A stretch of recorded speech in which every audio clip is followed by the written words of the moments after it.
administrar.com. Eu sou Leandro Vidal e essa aqui ao meu lado é Val Souza. Muito boa noite, Val. Boa noite, Leandro. Boa noite, senhoras e senhores administradores. Boa noite, professora Luciana. Começa mais um programa administrar.com, hoje, sexta-feira, dia 10.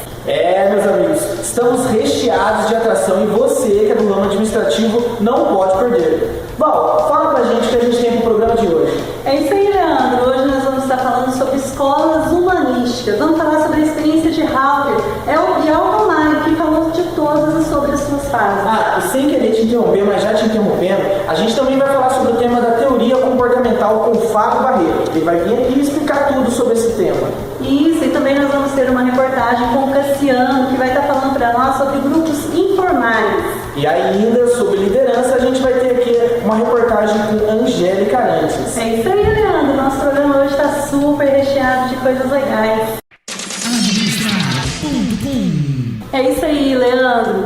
A escola humanística surgiu nos Estados Unidos e ela nasceu para responder às necessidades de humanizar e democratizar dentro das organizações. Com isso, o desenvolvimento da psicologia e sociologia e suas aplicações constantes no mundo do trabalho apresentaram uma nova perspectiva para o comportamento humano. Por isso deu-se o nome de escolas humanísticas. E essa teoria também teve como base uma célebre experiência chamada experiência de Harvard. Essa experiência pôs em causa o princípio da teoria clássica, onde ela acreditava que a produção só dependia de fatores objetivos, como, por exemplo, a iluminação da sala onde o operário trabalhava. Sim.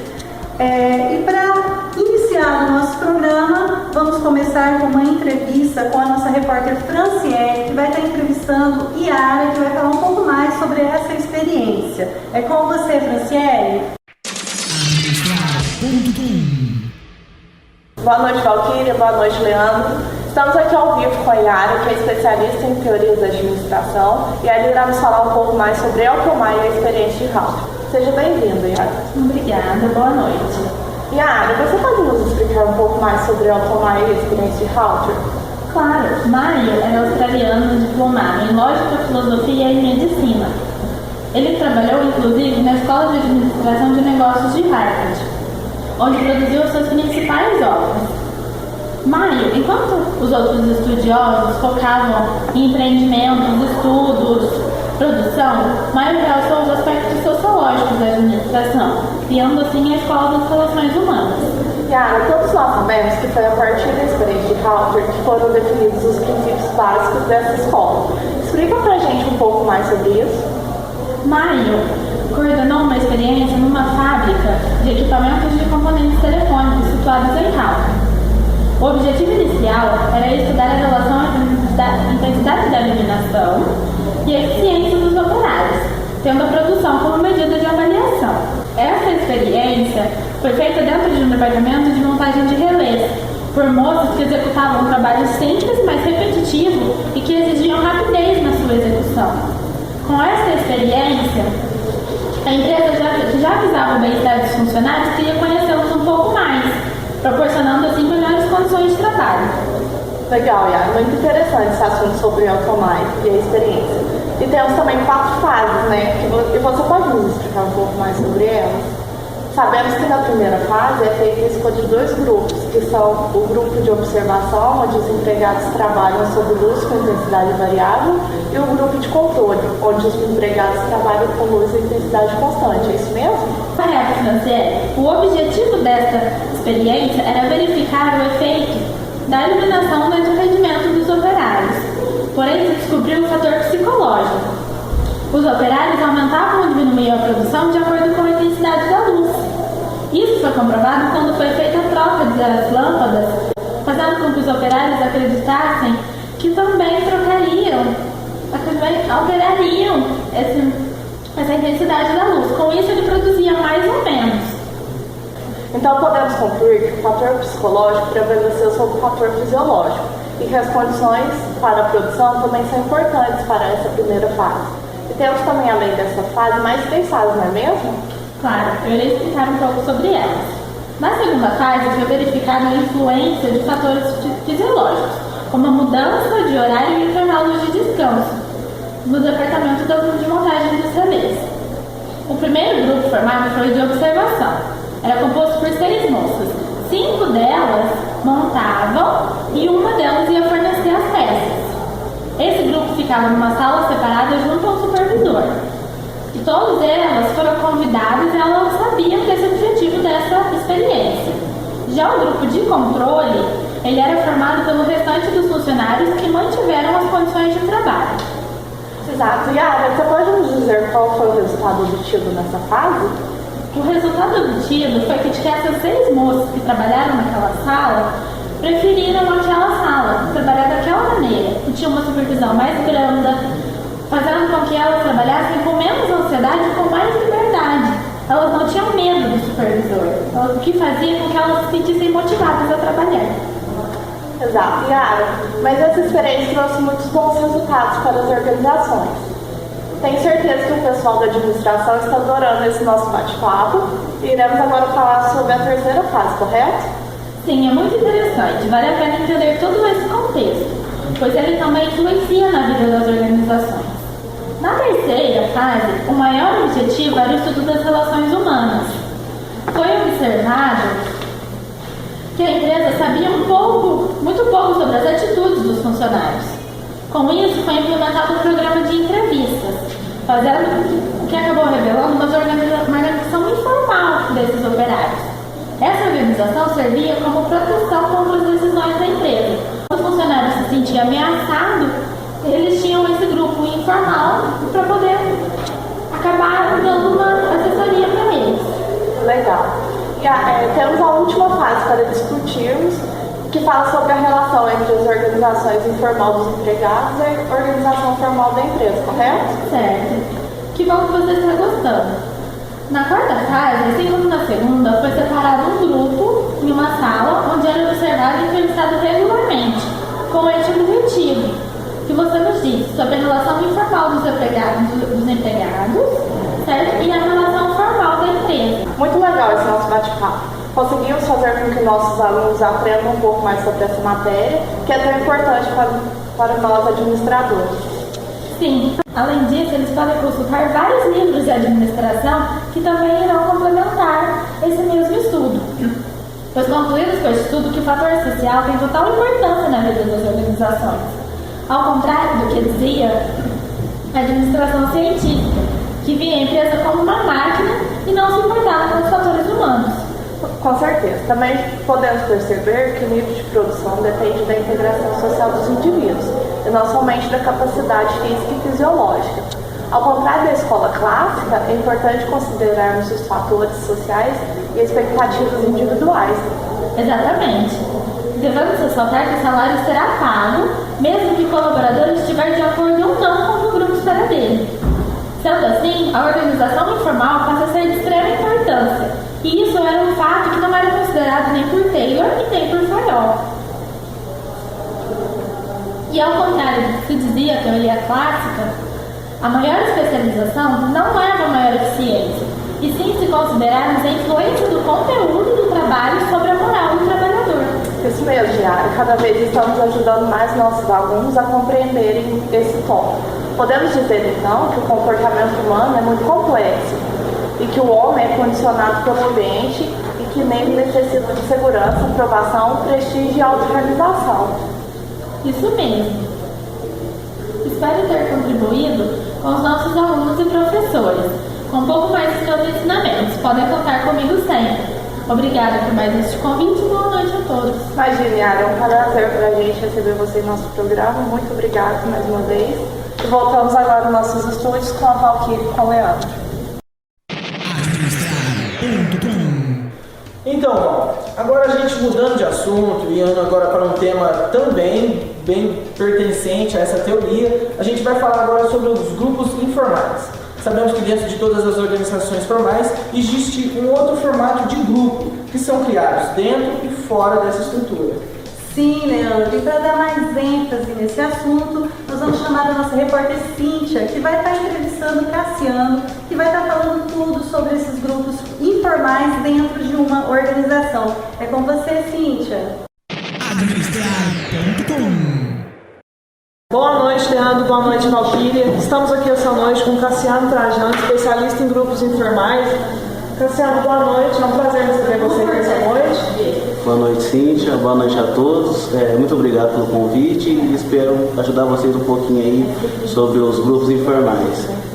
Cassiano, sabemos que os grupos informais é um conjunto de indivíduos suficientemente pequenos e se comunica de maneira direta e frequente. Vamos falar mais sobre isso. Então, Cíntia, grupos informais são grupos que ele não é instituído a ele.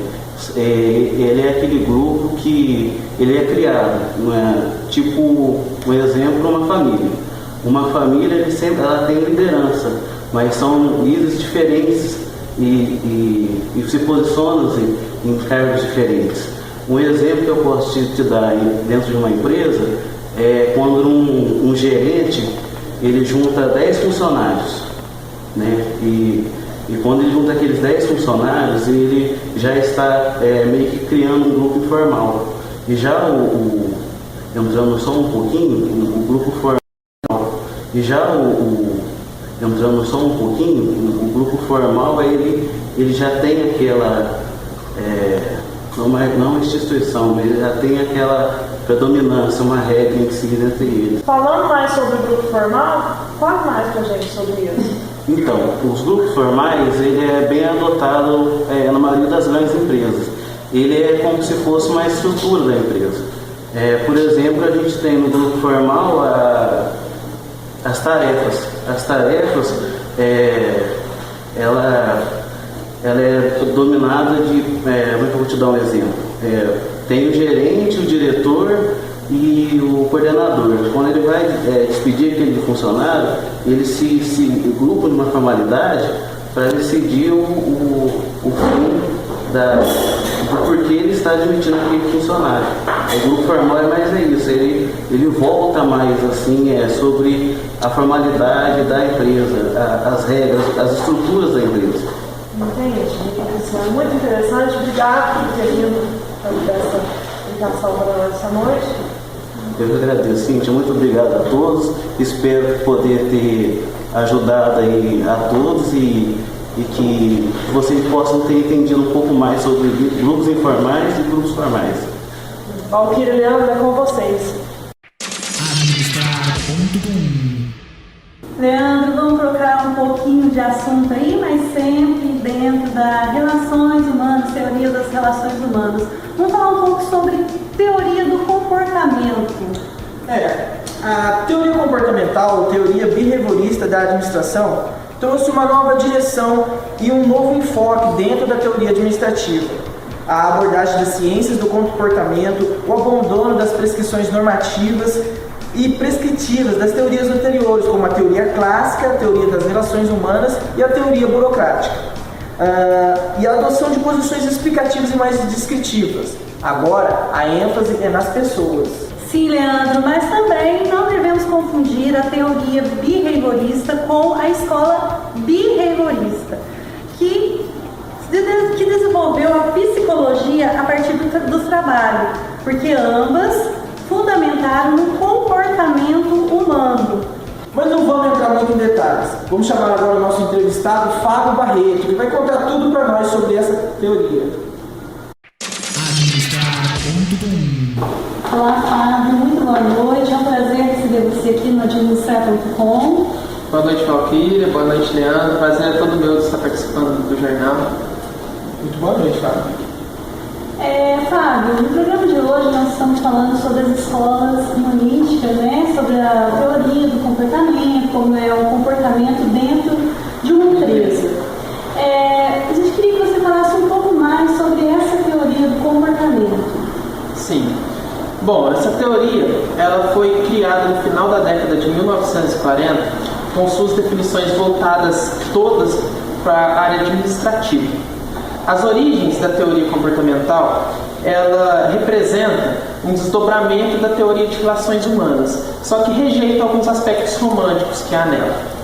A teoria também, ela critica a teoria clássica, porque tem alguns autores da teoria comportamental que veem ela como uma teoria bem organizacional, bem formal, né? E depois disso tudo, com isso, teve o surgimento também da teoria de motivação, onde o Maslow, que é o criador, coloca e organiza as necessidades de cada um em toda uma hierarquia, que é uma pirâmide dividida em 5 tópicos. Em primeiro lugar, vem a autorrealização. A autorrealização é mais ou menos o chefe. Ele que toma as decisões da empresa, é um cargo bem, assim, puxado, né? Tem muita responsabilidade. Logo em seguida, vem a autoestima. A autoestima é responsável pelas ofertas, lançadas as ofertas, as promoções da empresa e é responsável por todos os resultados que a empresa tem, certo? Seguindo, em terceiro, é os grupos sociais. Os grupos sociais são aqueles pequenos grupos de amigos que ficam espalhados na empresa. E como exemplo, eu posso dar um gerente. Toda empresa precisa de um gerente amigável, um gerente que sabe interagir com os clientes para que saiba, saiba solucionar todos os problemas que a empresa tem ali naquele setor. O gerente tem que saber interagir com os seus liderados, né? Isso, correto. Logo em seguida, mas para isso tudo, a gente precisa da segurança do trabalho também. Que nada mais nada menos assegura que os seus funcionários trabalhem sem se machucar, sem correr riscos. E tem algumas empresas também que tem regras como os EPIs, que são os equipamentos de segurança. Equipamento de segurança. Tais como luva, capacete, óculos, os protetores auriculares também. E por último, no final da pirâmide, temos as necessidades fisiológicas, que no caso é aquele tempinho que o funcionário precisa para tomar um cafezinho, uns 10 minutinhos ali de manhã, e não pode deixar de citar também que ele tem que trabalhar confortável, tem que ter a sua área de conforto ali, consequentemente ele produzirá mais, e quanto mais produção, maior o lucro da empresa, né? Isso. Porque a gente trabalha sempre melhor, mais confortável, mais tranquilo, mais relaxado. E todo funcionário ele precisa se sentir motivado, estar num ambiente legal. Isso, aí entra ter a autoestima. Relação com os seus colegas de trabalho, até mesmo com os seus líderes. As promoções, né, que incentiva muito o desempenho dos funcionários dentro de uma empresa. E é onde também surgem também os grupos informais, né, que foi citado do nosso querido Cassiano, que falou que é a relação entre colegas de trabalho onde se trocam informações, né? Exatamente. E tudo isso. Fábio, muito obrigada pela sua participação aqui no Administrar.com, foi um prazer recebê-lo. Eu que agradeço o convite, muito obrigado a vocês, uma boa noite a todos. É isso aí, até mais. É isso aí, estamos de volta com o nosso tema hoje, Escolas Humanísticas e Teoria das Relações Humanas, e nós também não poderia deixar de falar sobre liderança. Walter, sabemos que liderar não é fácil, e sabemos também que para ser um líder, ao contrário de um chefe, é necessário de algumas características específicas para que podemos desempenhar um ótimo papel como administrador. Sim, Leandro. Nós sabemos também que líder é aquele que guia, é o que serve, no sentido de nivelar. O que significa isso, Leandro? É estar facilitando tudo para os seus liderados, no sentido para que os seus liderados trabalhem de forma motivado, com mais vontade. O líder ele tem que ser amigo, companheiro, estar sempre junto da sua equipe. Certo, ok, mas saber só o conceito de liderança não é o suficiente, a gente tem que colocar em prática. Para a gente responder todas essas questões e saber algo mais, a gente vai agora ver uma entrevista com a nossa entrevistada e convidada, Angélica Arantes. Olá, muito boa noite Leandro, boa noite Valquíria. Hoje vamos conversar com a Angélica Arantes, consultora em gestão de pessoas. Muito boa noite, Angélica. Boa noite a todos, boa noite Cíntia, é um prazer estar aqui no programa Administrar.com. Angélica, hoje vamos falar um pouco sobre liderança. E para começar, vamos começar diferenciando o que é ser um líder e o que é ser um chefe. O que a gente mais vê no mercado hoje, Cíntia, o chefe geralmente é algo ruim. algo que é fora de moda, de gerenciamento e de administrar. Liderança não é impor, é influenciar as pessoas. A gente precisa ter uma tremenda disciplina e sempre ser humilde. Angélica, vamos falar um pouco então de poder e autoridade. Quais são as consequências desse tipo de liderança? O poder, ele funciona. Se a gente impõe nossa vontade com o passar do tempo, a gente vai perceber o aparecimento de muitos sintomas desagradáveis.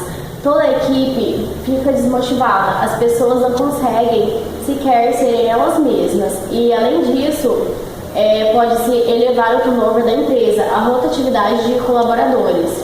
E o líder, pela autoridade, ele encontra um pouco mais de tempo para ouvir as pessoas, tratá-las como pessoas importantes. Assim, forma a equipe motivada e as pessoas felizes com vontade de trabalhar. Hoje, cito aqui o maior líder de todos os tempos, Jesus. Por quê? Jesus foi a única pessoa com honestidade intelectual que pode negar que a vida de Jesus exerceu a grande influência na história e exerce ainda até hoje. É verdade, inclusive a história é dividida entre antes e depois dele, né? Sim, claro. Jesus Cristo fundou seu império baseado no amor, que até hoje milhões de pessoas morreriam por ele. Ele fala sobre liderar com autoridade.